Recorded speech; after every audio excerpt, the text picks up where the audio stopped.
So we've logged in and have some of the basic tools under our belt. Let's quickly cover some of our recording options. First, you're able to do a preview of your work so far by pressing the play button at the bottom of the preview window. The spacebar on your keyboard will work too. Let's say I want to begin recording something right here.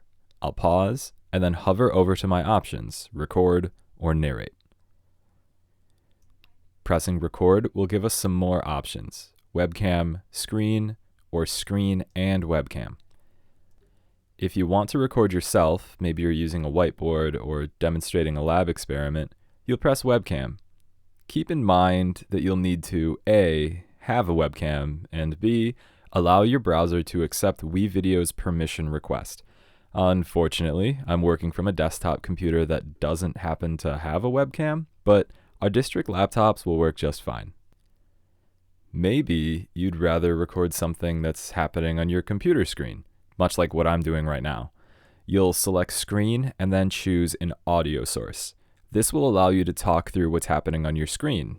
Again, similar to exactly what I'm doing for you right now. If no audio is needed, maybe you've got something pre-recorded or you would rather the screen recording remain silent, you're free to select no audio.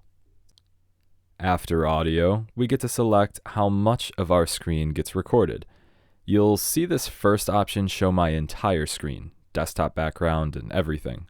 While I happen to love my wallpaper, I don't really think it needs to make it into the shot, right? So to avoid that, I just pick an application window. In this case, it'll be WeVideo on Google Chrome, the browser I happen to be using right now. You can also select a particular tab if you've got more than one open at the time of your recording. Maybe you're just looking to add a voiceover. You don't need to record yourself or your screen, but you would like to have your voice guiding the visual content you've already added to your timeline. Hover over to narrate and be sure you've got a microphone enabled. Having this checked will ensure that any audio you've already got in your video, say a music track for example, will not be heard while you're recording. Once again, if you're doing this for the first time, you may get a pop-up notification asking for permission to use your microphone. After you've cleared that hurdle, you're ready to record. You can preview your audio to make sure it's clear and crisp enough for your liking. Press record again to delete that first take, or press save to input the audio recording into your video. Notice how a new row has been added. Your voice recording will appear beneath any existing music files that this template comes with. You can get a visual representation of each file's loudness through the gray sound waves that you see here. From a glance, it appears my voiceover may just be too quiet compared to the music. Therefore, I can re-record, delete the music, move the voiceover, or I can just adjust the volume for each file as needed.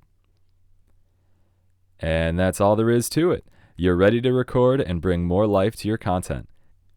Check out our next video in the series where we discuss exporting your work.